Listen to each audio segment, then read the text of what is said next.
Good evening. I'd like to call the study session to order on March 25th at 5:30 p.m. Are there any changes to tonight's agenda? Mayor Pro Tem and council members, I would ask to take item number 3, the parking study, off of the consent agenda and move it as item number 2 up under the city manager's report. Okay, and so if you'll make that motion when we open the regular meeting. Thank you. Okay, I'd like to remind every member or everyone speaking to use a mic so that we do get a good recording. And I would like to turn the meeting over to City Manager Rose. Thank you. Mayor Pro Tem Carr and council members, I'd like this item asks that you receive a presentation on the Better Together plan. Dr. Terry Jones, who is becoming an expert in his knowledge on the Better Together plan, will be presenting this item. Dr. Jones is a longtime professor at UMSL. He was also co-director of the Best Leadership St. Louis class in 2000. So I will turn things over to Dr. Jones. Thank you very much, City Manager Rose. Thank you very much, City Manager Rose. And Councilman Clay is another graduate of the program, and Mayor Adams was still another graduate of the program. All of them, of course, were in the best class ever. Thank you very much for inviting me. What the city manager did not also mention is that for 32 of my adult years, I have been a citizen of University City, and very proud to be that, because I think it's the best city within our metropolitan area. It fits me, and that's indeed part of the theme of my presentation. I'm going to speak for about 15 minutes or so about a context in which we can assess plans to change our governmental structure, and then open it up for any kind of questions that I can be helpful in that you have about the Better Together plan or regionalism or metropolitanism more generally. When you go to tinker with or change dramatically the governmental structure in a metropolitan area, you need to address an emerging reality and an embedded value. The emerging reality is that we have become a metropolitan nation. A century ago, about 70% of Americans lived on farms or in small towns. We were an agrarian nation. In what for human beings is a relatively short period of time, by the mid to late 20th century, 80% of us were living in metropolitan areas and urbanized areas. And St. Louis was part of that change. That meant we ended up being in, and we are in, a healthy but intense competition to have a high quality of life as we compete with other metropolitan areas. And so we need to be thinking about that competition as we make public policies within the St. Louis metropolitan area. The value is localism. The fact that in the United States we are primarily Jeffersonian, small d, Democrats. We believe in local governments that are close to the people, that are accessible and responsive. So this debate should not be about regionalism versus localism. It should be about the balance, the appropriate balance between regionalism and localism. Now, if you apply that to the St. Louis metropolitan area, and you look at us in comparison with other metropolitan areas in the United States, it's no surprise that we think of ourselves, and others do also, as a shining example of localism. The ability to provide citizens with a wide variety of choices of types of local governments in which they would like to live. So that you can go from along a series of spectrums from high tax, low tax, high service, low service, high regulation, low regulation, and in between. You choose. What's not so well recognized is that we also have a reputation of being a very regional metropolitan area. The reason that we often don't think of ourselves that way, and we're not often or sometimes not labeled that way, is because we have not done regionalism through large-scale governmental consolidation. That's only one way to do regionalism. Regionalism is really a dimension going all the way from having one government for the entire area to doing things, some things on a regional basis and building institutions to do that, and still continuing to do things at the local level for other services. That's what we've done. We, along with Pittsburgh and Denver, are a model in the United States in the second half of the 20th century and into the first part of the 21st century, focusing on one regional problem at a time for those things that we needed to start doing regionally and doing them regionally. That started with the Metropolitan Sewer District in 1954, the Zoo Museum District, the Regional Arts Commission, the Convention and Visitors Bureau, the Great Rivers Greenway. If I went through the entire list, it's about 40 items long. So putting it another way, about every year or two in St. Louis, since the mid-1950s, we've been doing one more thing in a more regional way than we had been doing it. And many would argue, and certainly I would argue, that's the sensible way to go about it. You're not trying to bite off more than you can digest. You're not taking risk by going from one style of government and then going to another that is totally different.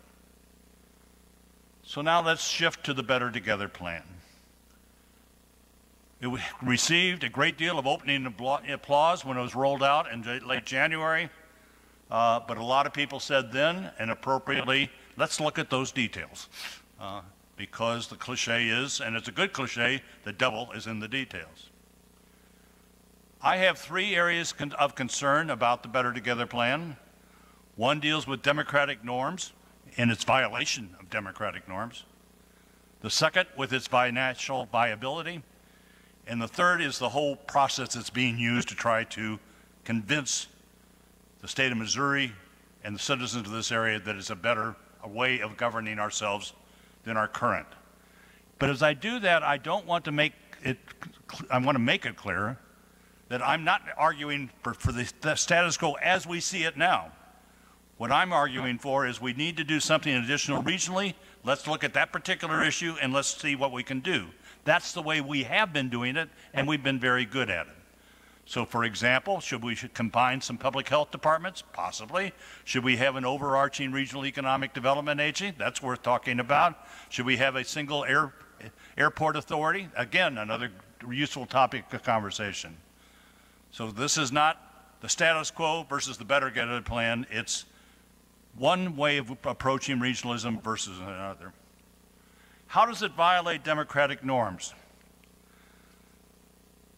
The first, and the one that's not necessarily received as much attention as the second one is a statewide vote for what is essentially a local issue. The first is the way in which it goes about ending charter government. The citizens of University City and the citizens of about 20 cities in St. Louis County, and for their county government, the citizens of the entire county, and for the city of St. Louis, they all have charters. They are our home rule entities. That means they have a constitution. That's charter is just a local word for a constitution. And how was that constitution developed? In every case, it was citizen-driven and citizen-approved. The citizens made a decision, let's consider having a charter. Then they made a second decision, let's elect these citizens to draft a plan. Then they made a third decision, do we like the plan or not? And if they liked the plan, voted it in 50% plus one, that's the way it was done. That's how we change our state constitution. So we did it in the last time in the 1940s, but we are do it again. We would have a statewide vote as to whether or not we wanted to consider doing it. We would elect delegates to a constitutional convention. We would give them some time to come up with that constitution. It would go back on the ballot and we would vote it in or not vote it in. How's this proposed doing it? Well, this new metropolitan city, after everything would have a charter, it says so in the amendment, but who would draft that charter? Well, first of all, many of the things you would find in a charter, like who's going to be elected, where's the executive authority going to lie, how many members of the legislature will there be, what will be the terms, when will the elections be held, all of those are in the amendment, so they will be settled that way. But for a lot of the other matters, various kinds of authority and division, the separation or range of that authority, the charter is designated in the amendment that it's going to be written by two people. The county executive of St. Louis County, now as of January 1, 2021, and the mayor of the city of St. Louis as of that same date are charged with writing the charter, as opposed to a citizens commission. Then who is going to okay or not okay that charter? Well, the legislature, the new legislature, the Metropolitan Council, elected in November of 2022, it has that power, but unless 2/3 of them object, it becomes the charter. It never goes to a vote of the people. Well, what if the people want to change it? What if it turns an amendment? Well, if it's a part of the charter that's contained in the constitutional amendment, we'll need another statewide constitutional amendment to change that, because that part is part of the state constitution at that point. It's the part of the charter that the county executive and the mayor, the transitional mayor, had put in there. It would require a charter amendment, but in order to approve a charter amendment, requires a 2/3 vote. I spent a little more time on this because I want to emphasize this is being locked in. If it turns out this is a mistake, undoing that mistake is going to take a considerable amount of time, and it's going to require supermajorities at the state level and the city and the county in order to do that. So it better be damn good, pardon my language, or else we're going to have a heck of a time undoing it. The statewide vote is still another example of an undemocratic in terms of the state as a whole saying what's going to happen, and the likelihood or the possibility of a situation where the statewide vote is positive and the vote in St. Louis County and the city of St. Louis is negative is not non-zero, it's fairly high, then we're going to find ourselves in a chaotic period in the first part of the next decade, trying to figure out what this all means as government that somebody else has voted that we should have. Eliminating municipal governments. That's part of American democracy, the ability to form your own government. The power to incorporate goes away. The power of the citizens to incorporate within the larger now St. Louis City and St. Louis County vanishes. Indianapolis didn't do that. Louisville did not do that. Nashville did not do that. Okay, that's not been done for the other major mergers that have occurred in in one sense recent times, Louisville and Indianapolis, Nashville, all the way back to the early 70s and 1960s. Then there's this matter of what happens to cities. Well, they vanish. Yes, a name's hanging around, University City, and in order to fool the people, they'll still have a mayor and a city council, won't have much of authority, okay? And that's for St. Louis County. For the city of St. Louis, they don't vote for anybody. It's a St. Louis Municipal Corporation with a 5-person set of directors appointed by the Metro Mayor, okay? That's not small d democratic, that's autocratic. That is, to quote Reverend Starsky Wilson, apartheid. And then finally, I talked about the difficulty to undo this. You might say, well, there's a part of the Constitution right now, the Board of Freeholders provision, Article 6, Section 30, where we could form another Board of Freeholders after this passes to do it. No, if you look at the amendment, it gets rid of that provision. It eliminates it. So that a path for the citizens of the future in this area to change again, once again, their government will not be that available. Financial viability. 3 of academics, myself, Jim Brassfield from Webster University, and Mark Tranel, also from UMSL, with the advice and input from a variety of governmental experts at the practitioner level, are doing an analysis of the finances.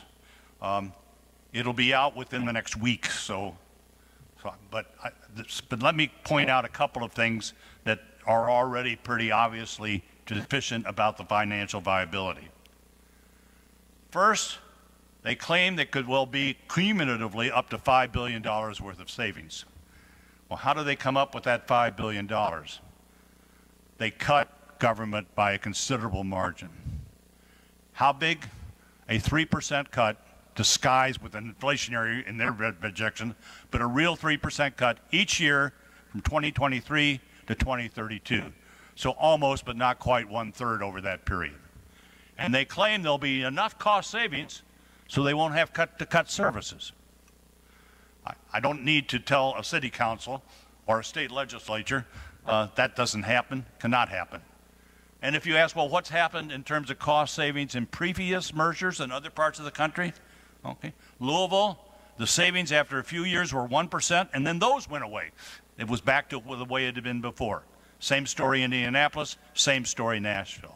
Same story in the other consolidations. There's never been a consolidation that has achieved major cost savings. There's reasons for that. I'd be happy to give them to you, but we'll just sit that. But the fact that they're relying on those cost savings to take care of not having reduction in services before they see whether or not that assumption is valid, which I don't think it is, which history has shown never has happened, they reduce taxes by $250 million a year. They cut out the earnings tax, which will that's about $200 million, and it'll be fully cut out by 2032. And they reduce the county tax, property tax for county purposes by 50% in 2023. And that tax in the city and the county yields roughly $50 million a year. That's not solid financial planning to cut taxes before whether you know those cost savings are going to be large enough to continue to support your services. And then finally, for government as well as for the business sector, it's a mistake to rely too much on any one revenue source or revenue stream. You're always running a risk because all of your eggs are in that basket. This makes sales tax a significant item of reliance. According to the financial projections, pro forma budget out by Better Together, about 53% of the Metro City budget would be supported by sales tax. Then the final part that is very questionable, that's how this was all done. You weren't at the table. I wasn't at the table. I'm not bragging. I'm one of the 20 or so national specialists on this. Now, my feelings were not hurt, okay, because the other specialists were not at the table either. They didn't want specialists. All of us, the municipalities offered to be at the table. The scholars said, we can be at the table if you'd like us. But no thanks. We don't need you. Okay. There were no public meetings. The ones that they had to get input, nobody said, well, what do you think about this way of doing the charter? What do you think about eliminating the earnings tax? Those issues were never raised. It was just, are you favoring more regionalism? Yeah, that sounds like a good idea. Well, then that's what we'll do. And then after the rollout, we've gone through now, we're in our third cycle. The rollout was late morning. The petition was filed with the Secretary of State by 3:30 that afternoon. Then in February, late in the week, they said, we're going to make some changes. And they did. They drove down to Jefferson City, filed it on late Friday afternoon, Monday morning, that was set. And you read in the paper this morning that they are going to make the changes. You know what? They filed it with the Secretary of State about 2 hours ago before asking any of us, well, we're going to make this change. What about some others? If democratic, small d, deliberations about how we should govern ourselves should be done by the people, not by an organization, unelected, and not responsible to the people. And finally, when you go around and hear the town halls and participate in the discussions, and you ask who are representing Better Together, it's 4 staff members. You never see the people that wrote this, unless they did, okay? The 5 individuals, that task force, they've not appeared in any public forum about the plan since then. They're nice people, I'm sure. I know 3 of them, but they're not defending it. So to have a plan put forward by a group that's not willing to come to public sessions, talk to the public, talk to the others, all that are involved, defend it or change it, is very, very disappointing. Well, that's not a neutral analysis, you might say, and it isn't. But this is the depth of the violation of democratic norms that is occurring through this process. And more sadly than even that violation is the fact that this is not going to do what it's intended to do, which is to make a more humane, a more equitable, and a more competitive metropolitan area. Be happy to answer any questions or listen to any of your thoughts about this. Anyone else? I guess I want your thought on this. We did see the task force members disappear, but I have seen Dave Leipholtz and also Chris Pieper, who both attorneys who have represented the changes, and I think in one case, Leipholtz even said that he was responsible for some of this. So in fact, it may be that staff that's really responsible for the writing, or that was the impression I got. So I wanted your thought on that. And the second thing is that it seems to me that that they're intransigent about answering questions, specifically with regard to the police study that they used. They acknowledge that the data was taken in 2014 and that things have significantly changed. And very significantly. Yeah. And so they're still not open to discussing those changes and how that might affect the development of their plan. So I'll let you. Well, again, it's very disappointing. We don't know, and as you would not be surprised, I find myself now increasingly in the same room. I know Dave Leipholtz. I've met him through this process. I know all of the staff members, except Chris Pieper. I have met but really don't know. They work for this organization. I have no problem with that. It's a job and so forth. But we don't know. Everybody speculates who's behind the curtain, but whoever it is behind the curtain doesn't come outside the curtain. Okay, and so that's very frustrating at times to do that. So I don't know who wrote it on a day-to-day basis, but it's issued under the emblem of Better Together, and therefore that organization is responsible for it. Yes, sir. Okay. Yeah, who's? Excuse me, I'm sorry, Leif, but we don't have citizens. So if you would save it or submit it. Yeah, and so, yeah. All right. Anyone else? I'll comment quickly if no one else does. Professor Jones, thank you for your presentation.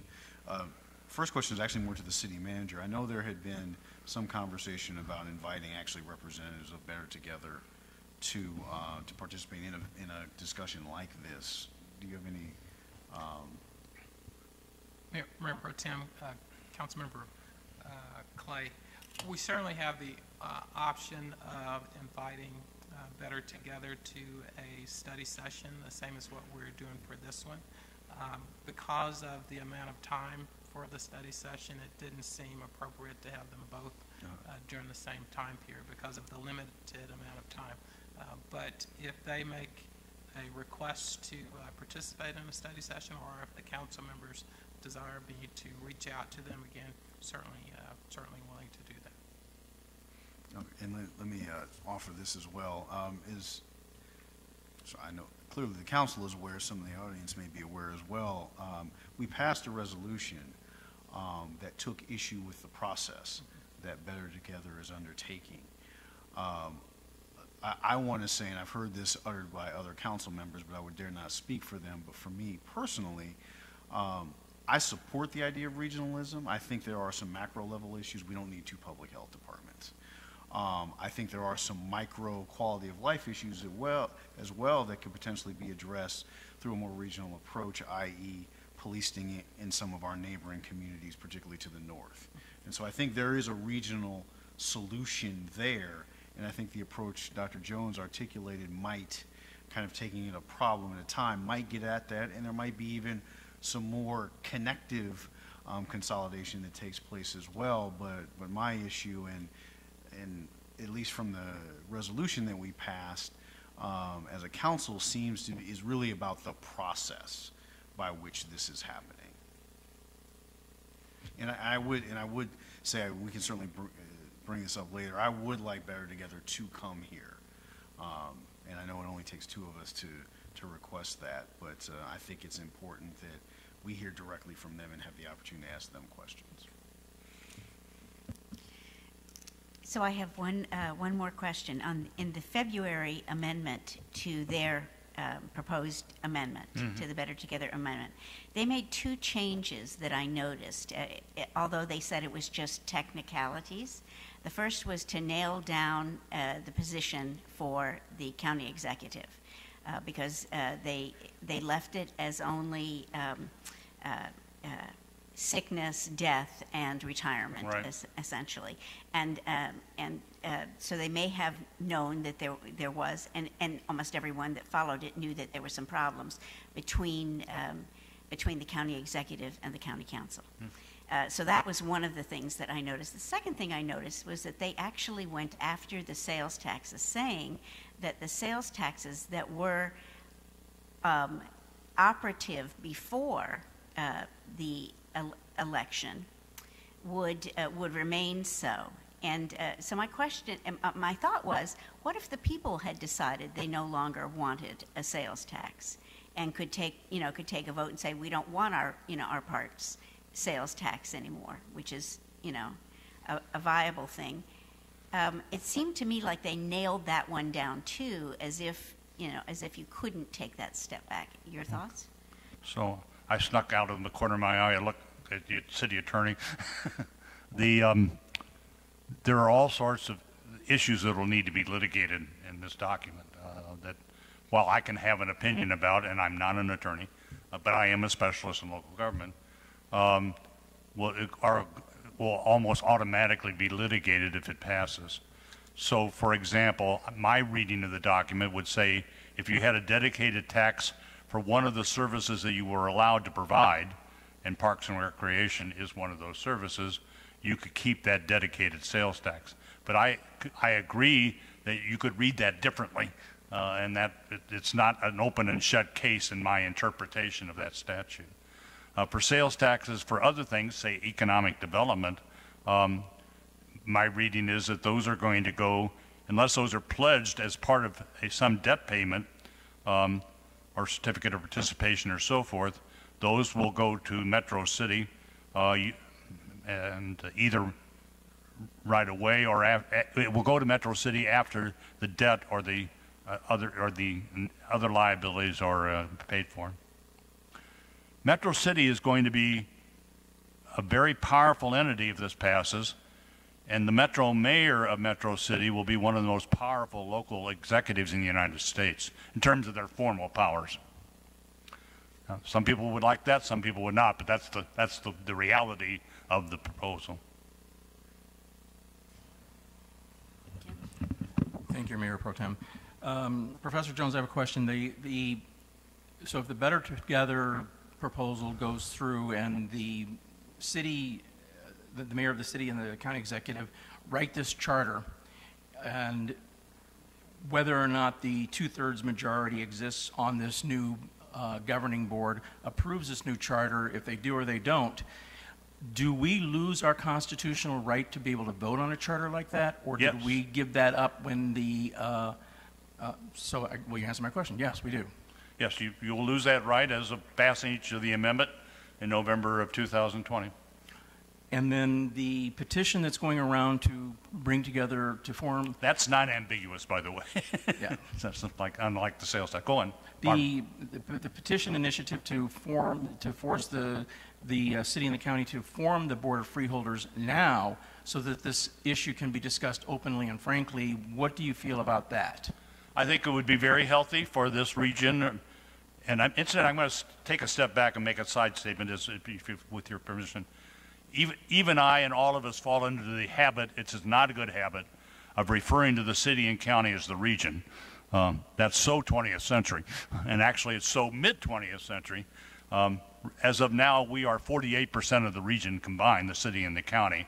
So there are a lot of other important actors out there, especially St. Charles County.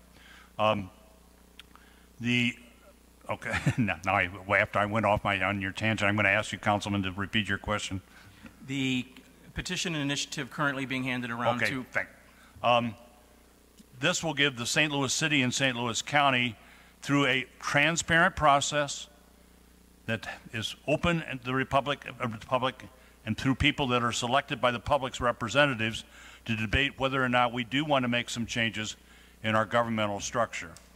So the process is, if enough signatures are collected for the initiative, that's roughly 15,000 in the county, 5,000 in the city. The county executive will appoint 9 people to a board of freeholders, which now more appropriately is called a board of electors. But those 9 appointments have to be approved by a majority of the county council. And same process in the city. 9 appointed by the mayor of the city of St. Louis have to be approved by a majority of the Board of Aldermen. And then the governor appoints a 19th member, and they have up to a year to produce a plan. So we can have a nice, healthy debate about whether public health should be combined, whether we should have minimum standards for municipalities, whether or not we want a city reentry into St. Louis County. That would be a wonderful forum in which to do all or some of those. And it will be public, open to everybody, transparent. It's a governmental body. The Board of Electors is.